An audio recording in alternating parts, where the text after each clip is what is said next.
Sorry, Jakey. Amanda Harness, Samantha McDavid, Present. Sarah Moses, Here. Ariel Owens, Present. Jeremy Olson, Stacy Ramirez, Present. David Seymour. Present.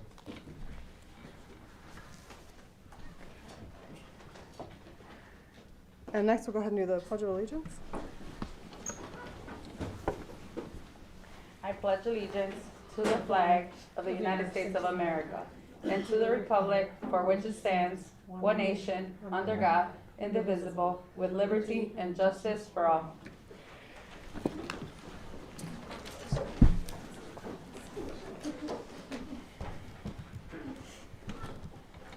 Okay, next up is public comment. Members of the public who wish to speak to the board should complete a request card prior to the start of the meeting. This section of the meeting will be reserved for comments from the public. All comments should be limited to 3 minutes. Criticism of individuals is not in order. Do you have any public comment? Okay, no public comment. We'll move on to board correspondence. Do we have any board correspondence? No? Okay. Next is Midwest PE Teacher of the Year.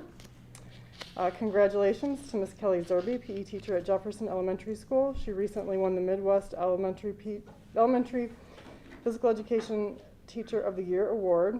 She won the Illinois Elementary PE Teacher of the Year for state recognition from IAFERD. And she is now up for the national award against 4 others, which will be decided in April at our National PE Convention in New Orleans. So congratulations. It was near and dear to my heart as a fellow PE teacher, so it's extremely exciting, and we wish Kelly the best of luck. She's an excellent teacher. Next up is new business. It's the Dfssa contract reopener approval. Ms. Deetra Salas. Good afternoon. On last Friday, the 17th, Dfssa met as a membership, and the insurance aspect of their contract was presented. It did pass unanimously. It was shared that they are very appreciative that the district sees the need to support our employees, but also their families, and being able to provide that to them made them very happy. So that's how they ratified unanimously, and they wanted to be assured of it. So today, we are asking that you approve their ratification of the contract. It will be effective January 1st, 2022. We will immediately hold an open enrollment for their FSA, their flexible spending, and then we will have an additional open enrollment in about a week or 2 so that they can elect their benefits for the upcoming year. At this time, I ask that you approve their ratification. Okay, excellent. Any other questions or comments? Okay. It is recommended the Board of Education approve the terms of the insurance provisions for the 21-20 through 2025 Dfssa contract. Is there a motion? So moved. Second. Roll call? Samantha McDavid, Yes. Sarah Moses, Yes. Ariel Owens, Yes. Jeremy Olson, Stacy Ramirez, Yes. David Seymour, Yes. Amanda Harness. Okay. And I would like to say on that is that we truly understand the importance of our assistants in our schools and how they're integral to us doing the job of educating our students. So we're very happy that we could come up with an agreement that works well and makes them feel valued. Come work at DeKalb, assistants. Next up is DFSS contract reopener approval. Ms. Deetra Salas. Very similar to DFSA, that group too was very appreciative for the district and the board seeing the need to support them as staff, but also their families and offering that family coverage. They ratified on Friday as well. I don't know the vote number, but it was 1 person that opposed the contract. But other than that, everyone voted in favor of it. They had the same comments as DFSA, and both are very excited and happy to move forward in this year of benefits. So we ask you to approve the ratification of the DFSS contract. Okay. It is recommended the Board of Education approve the terms of the insurance provisions for the 2021 through 2025 DFSS contract. Is there a motion? So moved. Second. Roll call? Sarah Moses, Yes. Ariel Owens, Yes. Jeremy Olson, Stacy Ramirez, Yes. David Seymour, Yes. Amanda Harness, Samantha McDavid. Yes. And just a quick comment on that too for our DFSS staff. We realize that you are the front line that meets and greets families and students and handles all of the incoming calls and issues that come into the school and filter those things to the principal and other people that need those messages, and you handle so much, and we truly appreciate you as well. So thank you. Next up, we have good faith payment. Ms. Dfss. Per the DCTA contract, October 15th is when all members that are eligible for salary credit advancement, that retro pay and that salary advancement is to be effective. Due to competing priorities and a number of things, specifically the governor's executive order regarding COVID vaccinations, we did not meet that deadline. We did meet it on the next payroll, October 29th. We've paid all employees and we've made them whole.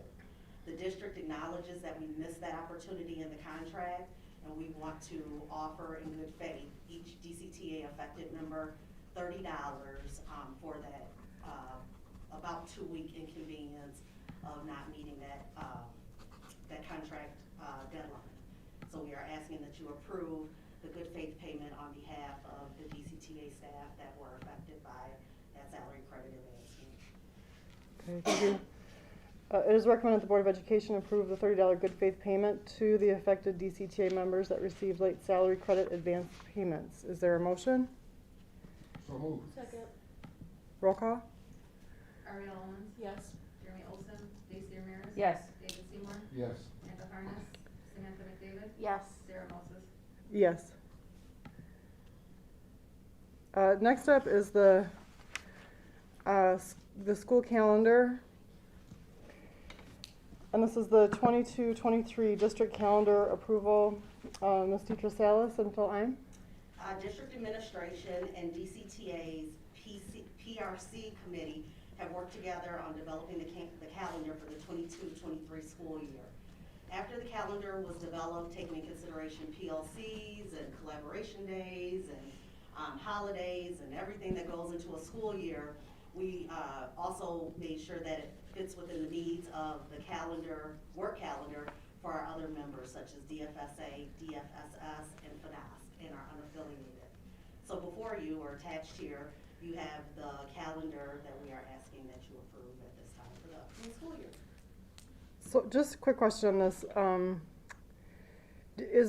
Do we need to approve it today? Is there a time sensitivity?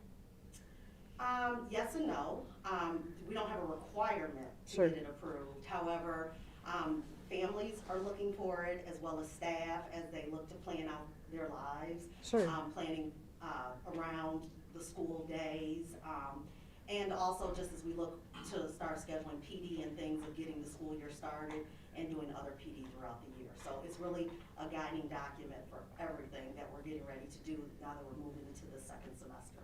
Sure. So I guess my only question around this is the PLC time that we have slated. So it's not like a typical PLC where they would meet once a week. And I think it would be good to have discussion around that, and all of us understand that better, and then vote if there's not a real time sensitivity around it. If we could move the vote to the next meeting, would that be a problem, or? I think just based on what I understand, there has been a commitment to the district to try to have it done before they go out on winter break. Apparently other districts surrounding us in our county have already approved theirs and have shared it with their families. So there's been some pushback from the families about waiting for theirs so that they can begin to plan for next year, and for staff as well. Sure, That's the well, only. I mean, I can appreciate pushback from the families. I guess I just want to be able to have the conversation about the PLCs and how Mhm. we're structuring them. I don't know how other board members feel about that. So it'll be 2 half days for elementary, or for everyone, right? About two half days a month. One for collaboration, one for PLC. Right. So I can explain a little further if you'd like. After speaking to DCTA at our meetings, our Wednesday meetings, it had come between the both of us, between the district and DCTA, that they felt that the hour that was allocated for the PLCs really didn't turn out to be an hour. By the time everybody got there and everything got settled in, it was more like 45 minutes. And then it felt like it was disconnected. Not just from those each hour every time, but also for the collaborative days versus the PLC. So in the spirit of collaboration, we felt that perhaps a half day for the collaboration day, then some time for them to work on what that learning is, and then coming back in PLC for a half day that would be unifying the work was in the best interest of the staff and would be more cohesive and more time for them to actually work together and collaborate versus just try to rush through and get something done and then be dismissed. So, go ahead, Sam, do you have questions around that? I have one. Do you know, or will the 4-question PLC model be used on these in this format? So we are aligning it a little bit more clearly to data-driven instruction and using cycles of continuous improvement between the collaborative session and the PLC, which is where we started off with the PLC this year, still teaching certain strategies for the classroom so that they can go back in and try them out in between the collaborative days and between PLC days. Okay. So it might not, it won't necessarily be strictly traditional, like 4-question to 4 model PLC, but it will allow them the time that they are looking for to collaborate and work on data-driven improvement. Absolutely. Okay. Mm-hmm. It actually give them more time and be able to go deeper and give them more time for practice. And DCTA wants, this is They're jointly, they want this too. Yeah, They're in the ones agreement. that shared that, the model that we're doing now, the hour, just is not giving them time to get the momentum that they need to even dig into data, just because the hour gets eaten up with getting ready and then ending Right. the day, and just not enough time to really dig through data. Okay. So the traditional model of a PLC though is you meet once a week for an hour. Is that the Correct. traditional? And it's for an hour? I think you can structure your PLC any way you want. No, I know, right? that's what I'm asking. Currently, it is structured this year for 1 hour. However, by the time everybody gets in, it could be, it isn't a true hour. It's anywhere between 5 to 10 minutes or 15 minutes before they actually get started and everybody gets settled in, because there's no time for transition. So, you know, when that happens and we lose that time, and then we get rolling, and by the time we get an opportunity to be in a certain place, then it's time for us to leave. So by gathering the hours and doing it once a month for PLC, once a month for collaboration, we'll be able to align that a little bit better between both, and the succinctness will allow them to practice the work a little bit more clearly. Okay. Again, and I guess so and just to stay on this, like with a true PLC, we would want to be looking at data once a week though to make adjustments in the classroom, or is that how? Well, elementary, they still have their common planning period, so they're still Right. continuing some of that work outside of the PLC designated time, but making sure that the time that is designated for PLC, that it's worth the while, that they're. Right, but my question is for a PLC, do you have to look at data weekly for it to be effective? Is that the idea of it, or how does that work? So the purpose of the PLC is to learn new strategies or work around what the data tells us. Right. So if they've been looking at data and they're seeing that something isn't working or needs to be more clearly defined in the classroom, the PLC is supposed to support them in being able to work together to find a better practice or a more clear practice that will help students learn what they need to learn. Whether it's, you know, a math talk strategy, or it's just how to progress monitor a smaller group of students, whatever the case may be, will be determined during the conversations during a prep at PLC, and then it would be seen if it works or doesn't during collaborative learning, where teachers work together to determine if something is working or not. I think, Okay, can I So it's ask, kind of like well, the feedback. Sure, just to clarify, my question is, is it a traditional model? Is the model, are we supposed to be looking at data once a week? So data doesn't have to be looked at once a week per se. It could be looked at more than once or whatever. It's really just depending on what the strategy is that we're trying to attain. So for instance, if I am the principal in a building and I'm working with 3rd grade English language arts and we're trying to move students, are we looking at MAP and then looking at an assessment that the teacher has done in the classroom. Teacher might come back and say, this is the group of students that I've been working with, and of the 5, 3 have met the standard that I wanted them to meet, but the other 2 haven't. So then I have to redirect the other 2 and move the other 3. So data conversations are always happening, not just necessarily one time a week. So they can have it at least once, but then they should be talking data almost all the time, whether it's quantitative or qualitative. Right, well, I guess so. And that's what the but- practice is of working on collaborative and PLCs, Okay. to get them used to it. So I guess, so my question though is if they're not really able to be effective in these 45 minutes to talk about data, are they actually really talking about data? Like, do they have any other opportunity during the week to talk about data to actually do those things that you're saying? Or my concern is that if we're going to change the schedule like this, first of all, it's a huge change for families because it's going to be 2 half-days a month versus what we're doing now. So, you know, people typically don't like change a lot. I personally don't mind it much, but that is a big consideration, I think. And then also, I'm just wanting to understand how the PLC works, and that, like, so you're saying that, you know, data conversations should be happening consistently, but I don't know that teachers are really even having time to do that with the way the schedule is now. So if we change it to this, will that give them less opportunity to do that type of work? I guess that's my concern. I think this time will give them allow them to go deeper into the work so that they have a better understanding and can ask more detailed questions and support each other versus kind of come in, let me tell you how to do something, and then go ahead and try it. You know, when you have more time to go in deeper, you can answer questions, you can do more examples, you can supply some modeling opportunities, and then teachers have an opportunity to go back and do safe practice in the classroom between the PLC and or the collaborative day to be able to bring that back and say, hey, this worked or this didn't. How can I make it better? Or I didn't understand it, maybe I didn't do it right, or I did it fantastically and this is how it works. Whether it's data-driven or a combination of data-driven and practice.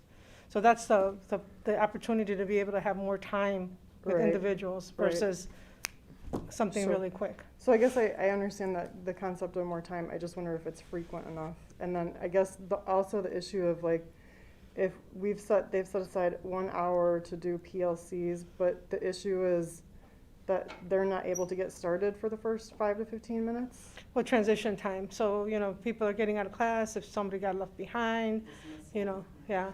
So they're dealing. Would it be just possible to have 15 minutes and then start PLCs?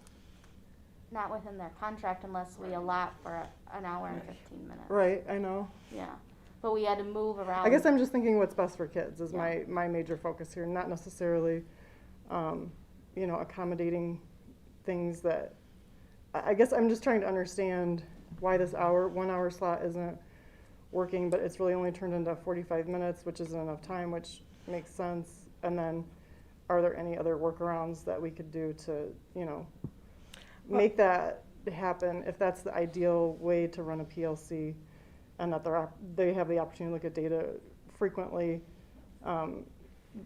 I just don't want to, like, I mean, I guess if it's like if the first 5 to 15 minutes is like, I'm just trying to understand why that's not working.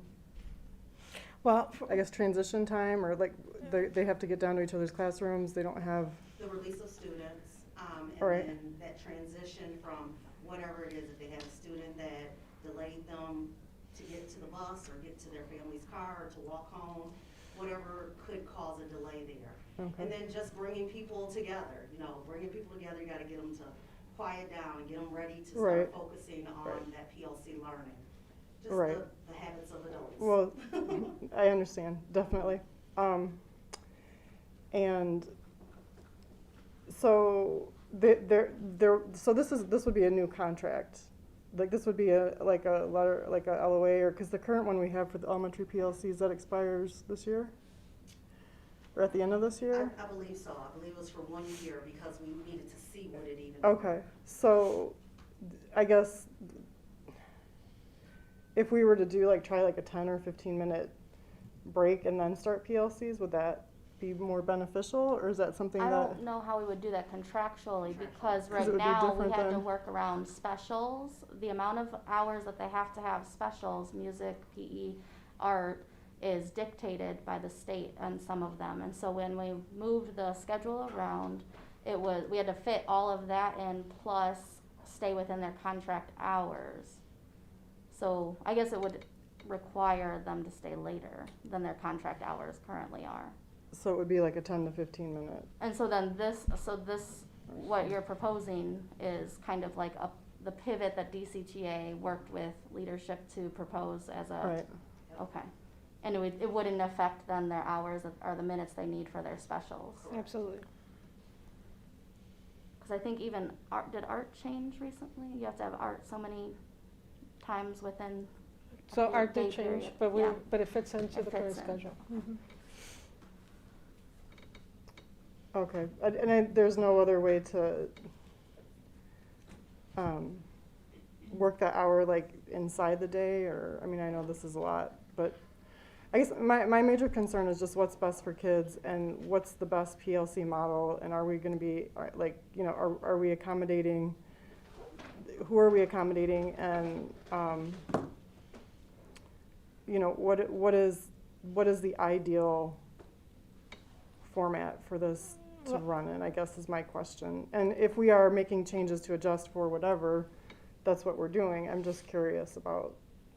So to answer your question about the current LOA, it is valid through July 31st, 2023, the end of the contract.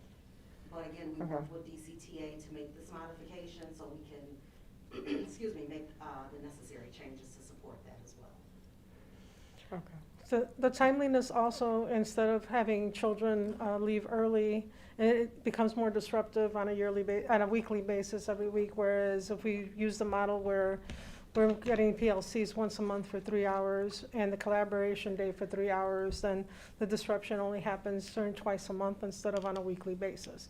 So we were able to, the busing portion of it is also more clearly aligned, and that will deter for any buses being late, and that would also help our families. Plus, it will ensure that our families now know that it's only twice a month that they need to care for their kids at a separate time instead of on a weekly basis. It gives them a little bit more time to be able to say, okay, half day versus every hour on Thursday, or, you know, they're gonna come home at this time. We can line up the early childhood center and the high school and the other grade levels as well. That will also support a family to be able to care for their kids consistently, cohesively. So did we survey families about this to find out what they thought? I'm sorry? Did we survey families about this change? This is a major change. So this is, right, so this is, we are putting this together now. It'll go out to the families for the. No, but did we survey families about their choice? Like, would they rather have this situation? Does this actually make it easier for families, or would they rather have it stay the way that it is? We haven't, we Okay. did not. So we're just making assumptions that that would be the case, I guess. Can I ask, I think maybe, I don't know if this is a different way to ask, I think maybe what you were asking also, Sarah, is you feel that the time, the monthly time will be effective in teaching and learning, meeting once a month for 3 hours will be as effective or more effective than what we're doing now with an hour a week on teaching and learning and outcomes for students. Right, I guess that would be the question. And together, Yes. yes, Yes. you think The so right answer now? is yes. Because they're saying right now this is not working. Absolutely. Okay. Can I ask this question? It was originally scheduled on Thursdays, but now it's more or less Fridays. Families weren't surveyed, but there was some type of question that went around somewhere that determined that Friday would be a better day. Is that correct? It was discussed in our meeting, in our calendar meetings, that Friday would be a day because families might be able to plan better that way and being able to find childcare and such versus Thursday being a day in the midst of the week and then having to make alternative plans for that 1 hour. But that's what you guys discussed in the meeting, That's we what never yeah, went that's out what we and discussed asked fam, collectively, okay. not because we got direct feedback. Okay, so I'm just saying that that's all Sure. our idea of what they would want versus actually, knowing for certain what the majority would prefer. And then I guess too, my question, kind of bouncing off of what you said, David, is if we do this on Friday, we're probably gonna have really low attendance rates, I'm guessing, on Friday. I don't think we know yet, right? That's always been the assumption, but we've never tried it. Yeah, I think that's why we had it on Thursday though, because, Well, collaborative days have always been on Friday, correct? No, Collaborative, not the PLC days. they've always been Thursdays. Oh, they have been Thursdays as well? Yeah. Okay. So that's always the gamble, going to school half a day, individual families decide, is it even worth it? So, Sure. none of us have the scientific data to make the decision, is any day better than another day for a half a day? But with DCTA's collaboration with us, it was determined that Friday was the better opportunity, because if they don't come, or if they do come, it makes it hopefully will make it smoother for families to be able to find that alternative childcare option. I will say, as a parent, I have always thought, man, why couldn't it be Friday? Like, if we're gonna do something exciting on a half day, but I'm one parent. I guess I don't know how the rest of the board feels. For me personally, I think it's worth pulling this and voting in our next meeting, and also surveying families before we vote to see how families feel about this type of a schedule. But that's me. If you guys don't agree, we can go ahead and move forward with the vote. But I'm not comfortable voting today without understanding better what I'm voting for. I don't agree. I think we should keep it today to help give people advance notice and just give them a chance to plan. And like we said, we've never done this before, so we don't know, but I think pushing it back would also be inconvenient, and I trust the expertise of this proposed solution.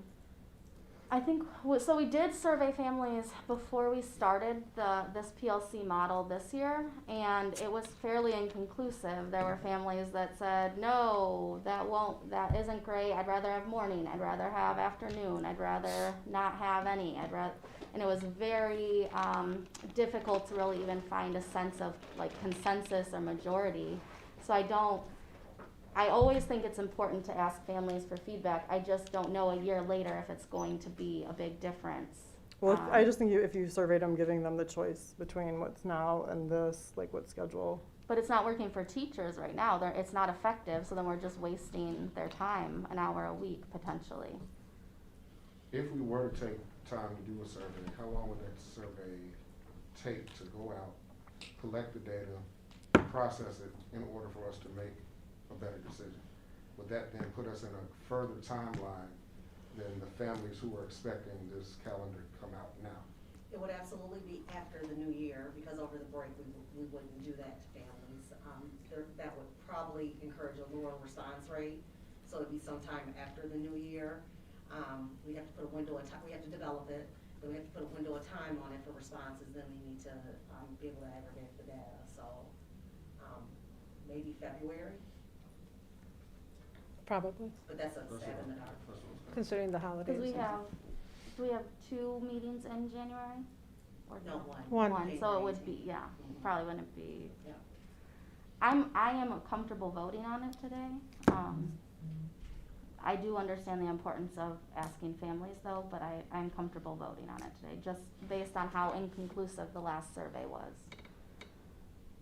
Well, I guess if we word the survey, if it's just, which choice do you prefer, this choice or that choice? But it's fine, if the majority wants to vote, that's what we'll do. Stacy? Did you want to vote today, or? I'm okay with voting today. Okay, so that's, Sam, you're good? Yeah. All right, David? Yep. Okay, so.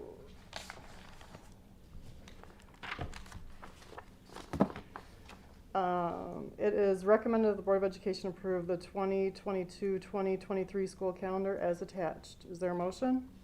So moved. Second. Roll call? Jeremy Olson, Daisy Ramirez, Yes. David Seymour, Yes. Amanda Harness, Samantha McDavid, Yes. Sarah Moses, No. Ariel Owens, Yes. And then with that, the meeting will be adjourned. It is recommended that the Board of Education adjourn. Is there a motion?